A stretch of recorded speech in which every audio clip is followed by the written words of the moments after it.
السلام علیکم دوستانو، زه زعفران صاحب کې یو ځل بیا ستاسو خدمت کې له یوې نوې ویډیو سره. دوستانو دا ویډیو د انویټ د P2 پروګرام په باره کې ده او د P2 پروګرام څه رقم ته کیږي، د سمرسیبل وولټ څو ده، واټ څو ده، امپیر څو ده او د سمرسیبل چارج څونه ده. د دې په باره کې معلومات درکوم چې دا څه رقم یو له بل سره عیار سي. که چېرته د دې دوو ترمنځ کوم فرق راغلی وي، یعنې په یو کیلو واټ کې فرق وي یا په امپیر کې فرق وي یا په وولټ کې فرق وي، نو دا صحیح نتیجه نه ورکوي. په اوبو کې به حتما فرق راوړي، کم زیات راځي. نو که چېرته تاسې د هغه موټر د سمرسیبل په خپله اندازه باندې پروګرام ورته وکړئ، څونه چې په موټر باندې خپله هغه ټاپه لګېدلې ده، په ټاپه باندې د دوه ټول معلومات شته چې دوره واټه برق خوري، دوره امپیر اخلي او دوره وولټ اخلي. نو هغسې دلته په انویټ کې په P2 پروګرام کې داسې رقم ته معلومات دي.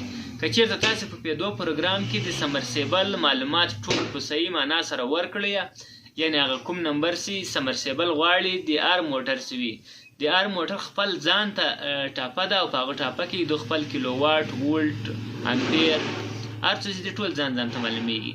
که چېرته تاسې ټول هغه په صحیح معنا سره ورکړئ، یعنې به هغه کیلو واټ صحیح ورکړئ، بیا دغه انویټ به ډېره ښه نتیجه ورکوي، زور به هم نه وي ورباندې او اوبه به ښې اوبه پورته کوي. نو په دې باره کې معلومات درکوم. ورځو د انویټ پروګرام په P2 کې پروګرام درته ښایم چې څه رقم ته کیږي. نو دوستانو د P2 پروګرام درته ښایم، ویډیو تېروئ مه، تر پایه وګورئ چې سر مې ورباندې خلاص شي. او دا ډېر مهم پروګرام ده. PRG بټن مې ورته ووهل پروګرام او PE رالو، PE مې P2 ته راوستل، P2 مې اوکې کړلو او P2 0 رالو. داسې مې کله اوکې کړو دا 0 رالو، په دې باندې کار مه لرئ، دغسې یې پرېږدئ. بیا یې اوکې کوو، P2 0 رالو. اوس دغه اوکې کوو چې څه شی راځي، دلته یې موږ کیلو واټ رالو. کیلو واټ دلته اوس 9.5 کیلو واټ ده. تاسې به په خپل سمرسیبل کې وګورئ چې تاسې په سمرسیبل باندې 9.5 کیلو واټ لیکلي، 5.5 کیلو واټ لیکلي، 11 کیلو واټ لیکلي، 4 کیلو واټ لیکلي، هر څو کیلو واټ چې ورباندې لیکلي وي هغه به په دې ځای کې ورکړئ. په دې ځای کې دا کیلو واټ په ټیم کې هر څومره کیلو واټ تاسې ورکوئ په هغه اندازه باندې.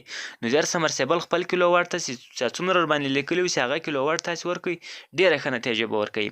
تاسې ته ښکارېږي زه کیلو واټ په ټینګ کوم، ښکته پورته کوم، چې هر څو یې غواړئ په هغه اندازه کولی شئ. اوس بیرته په 9.5 کیلو واټ مو ودرول، نو دا کیلو واټ شو دوستانو. بیا یې اوکې کوو، P2 0 رالو. دا اوکې کوو، په دې ځای کې د دو HZ ښیي. نو په سمرسیبل باندې به 50 یا 60 HZ لیکلي، دلته 50 هغسې 50 پرېږدئ، له 50 تر 60 پورې پې لیکلي، دا رقم ته په سمرسیبل باندې لیکلي. نو دا 50 دغسې 50 پرېږدئ. بیا یې اوکې کوو، په دې ځای کې اوس P2 0 رالو. P2 0 اوکې کوو، دلته د سمرسیبل سپیډ درته ښودل کېږي C28,880 سپیډ. په دې کې اکثره سمرسیبلو باندې 2880 لیکلي، په اکثره سمرسیبلو باندې 1440 لیکلي. دا رقم ته د هر سمرسیبل خپل چرخ ده، سپیډ یې ده. نو هر څومره سپیډ چې ورباندې لیکلی وي په دې ځای کې تاسې سپیډ ورکولی شئ، سپیډ یې ښکته پورته کولی شئ. نو په خپل اندازه سپیډ به ورکوئ. له هغه وروسته P2 0 راځي. په دې ځای کې دو ولټیج راځي، د سمرسیبل ولټیج راځي چې له انویټ څخه ولټیج وځي د سمرسیبل طرف ته. نو په دې ځای کې 380 لیکلي دي. تاسې به په خپل سمرسیبل وګورئ چې هغه 380 ده، 220 ده، 110 ده، هر څومره ولټیج چې ورباندې لیکلي وي تاسې به دلته هغه ولټیج ورکړئ. که چېرته 110 سمرسیبل او تاسې 380 برق ورکړئ، تاسې سمرسیبل سوځي او انویټ ته تاوان رسول کېږي.